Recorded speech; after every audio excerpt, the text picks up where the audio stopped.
Welcome to all subscriber, and if you have not subscribed, please subscribe my channel. Today we will read the lesson Indigo by Louis Fisher.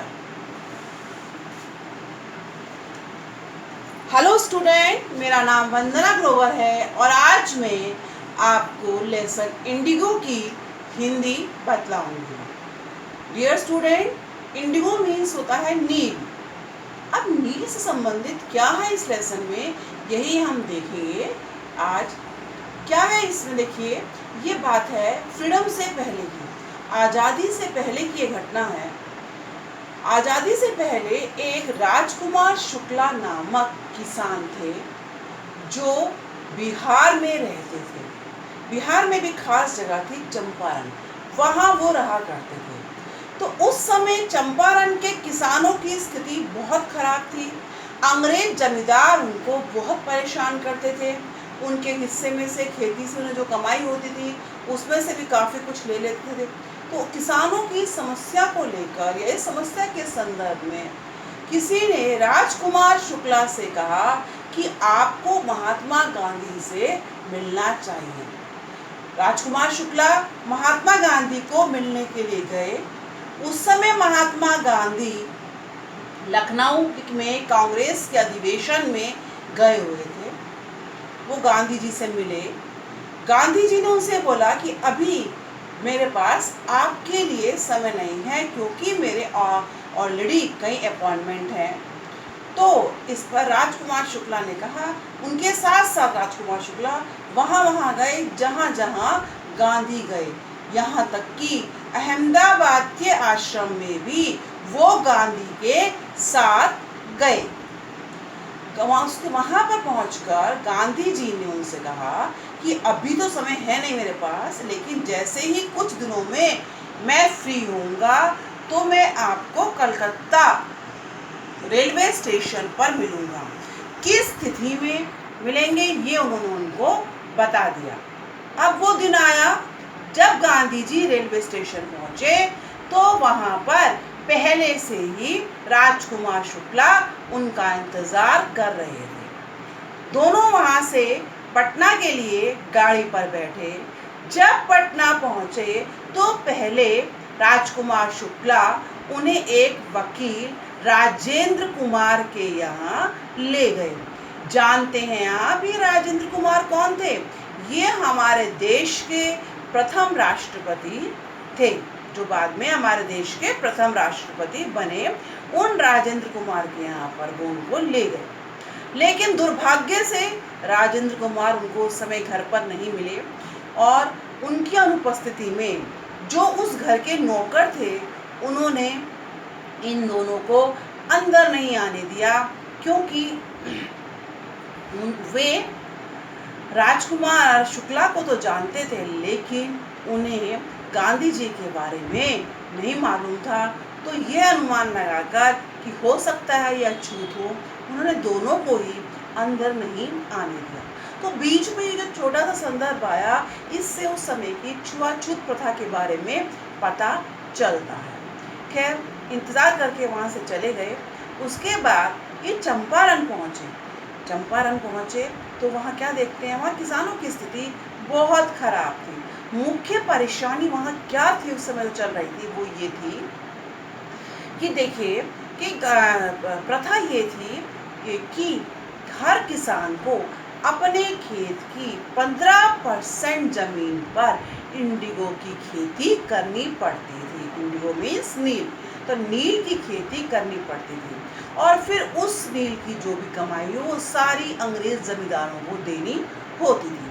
तो ये मान लीजिए कि 100 में से out of 100 85% जमीन उसके अपने काम आती थी। 15% जो है अंग्रेज जमींदार उसका लाभ ले लेते थे। मुख्य परेशानी उनकी ये थी, पहली परेशानी।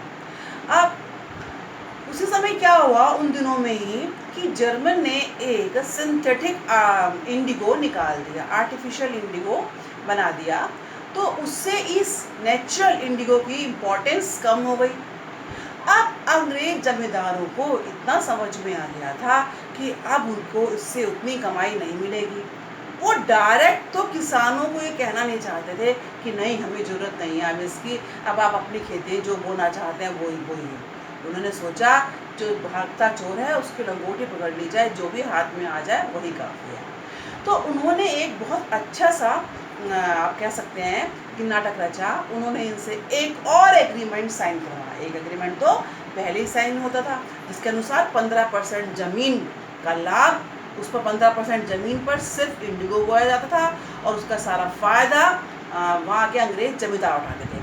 अब उन्होंने इस बार एक और एग्रीमेंट साइन करवाया और इस एग्रीमेंट में उन्होंने लिखवाया कि अगर आप इस इंडिगो की खेती से बचना चाहते हैं, अपनी मर्जी से यहाँ कुछ होना चाहते हैं, हमारे बंधन से आज़ाद होना चाहते हैं, तो उसके लिए आपको कुछ मुआवजा देना होगा। मुआवजा मीन्स कुछ मनी, कुछ पैसे देने होंगे। अब जो भोले किसान थे और अपनी ज़मीन पर अपना अधिकार चाहते थे, अनजान थे इनकी पॉलिसी के बारे में, उन्होंने ऐसा किया, दे दिया। लेकिन बाद में उनको पता चला कि इनका क्या प्लान था।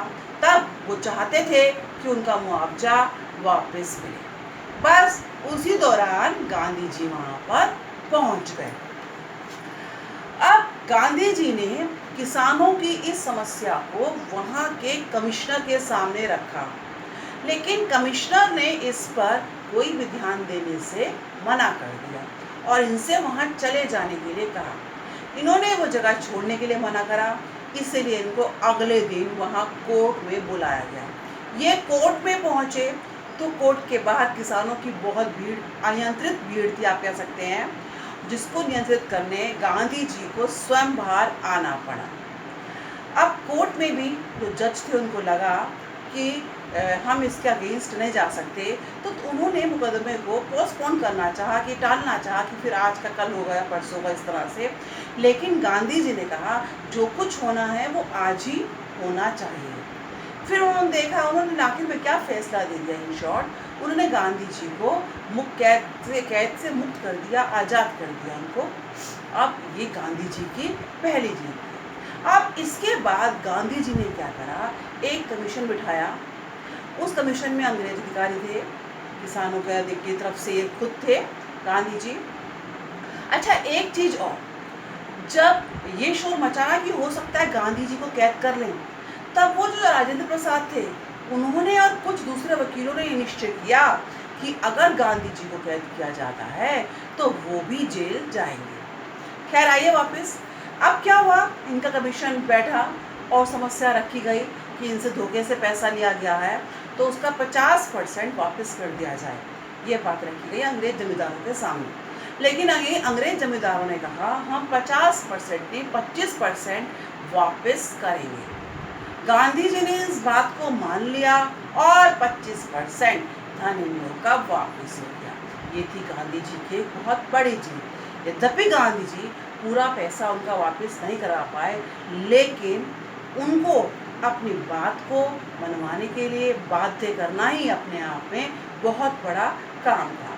इसीलिए भारतीय इतिहास में इस घटना को एक बहुत बड़ी घटना, बहुत बड़ी जीत माना जाता है। जब इतना सब कुछ हुआ, गांधी जी ने देखा वहाँ जो चंपारण नामक प्रदेश है वहाँ बहुत अविकसित है, अभी वहाँ विकास की बहुत ज़रूरत है। तो ये अपनी पत्नी और अपने बेटे के साथ वहीं रुके और जहाँ जिस क्षेत्र में लगा कि विकास की ज़रूरत है उस क्षेत्र में उन्होंने वहाँ पर काम करा। उस समय एक अंग्रेज अधिकारी हुआ करते थे जो कि स्वभाव से बहुत भले थे और भारतीयों के फेवर में थे। तो एक जो वहाँ के किसान लोग थे उनका ये कहना था कि इनको भी अपने ग्रुप में सम्मिलित कर लिया जाए। तो इस पर गांधी जी ने कहा कि नहीं, हम ये लड़ाई अकेले ही लड़ेंगे, हमारे किसी भी ग्रुप में कोई भी, किसी भी टीम में कोई भी अंग्रेज अधिकारी नहीं होना चाहिए, क्योंकि ये हमारे भारतीयों की लड़ाई है।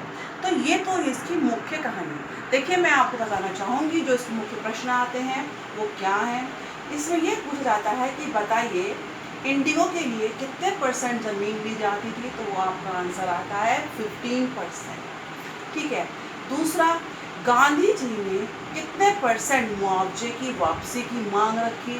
50%, 50%, 50%। तीसरा, कि उनको कितने परसेंट वापस मिला, तो उनको मिला 25%। तो 3 जगह आपका आ रहा है, इसको आपस में कंफ्यूज नहीं होंगे। अगर आप एग्ज़ाम देते समय ये 3 बातें दिमाग में क्लियर रख के चलते हैं तो 100% इसमें से कोई भी क्वेश्चन आता है आप उसको कर लेंगे। पहला ये कि इंडिगो की खेती जो है कितने परसेंट ज़मीन पर होती थी, तो वो होती थी 15% का। नंबर 2, गांधी जी ने किसानों का कितने परसेंट मुआवजा वापस देने के लिए कहा, उन्होंने कहा 50% मुआवजा वापस देने के लिए कहा। तीसरा और अंतिम क्वेश्चन कि बताइए कितने परसेंट उनको वापस मिल गया, उनको मिला 25%। तो ये तो हुई इस लेसन की कहानी हिंदी में, बहुत ही शॉर्ट में। अब नेक्स्ट वीडियो में मैं फिर कोई नई लेसन की हिंदी लेकर ही आपके पास आऊँगी।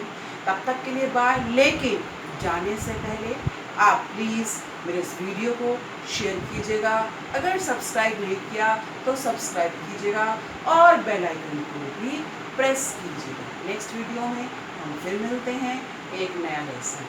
बाय।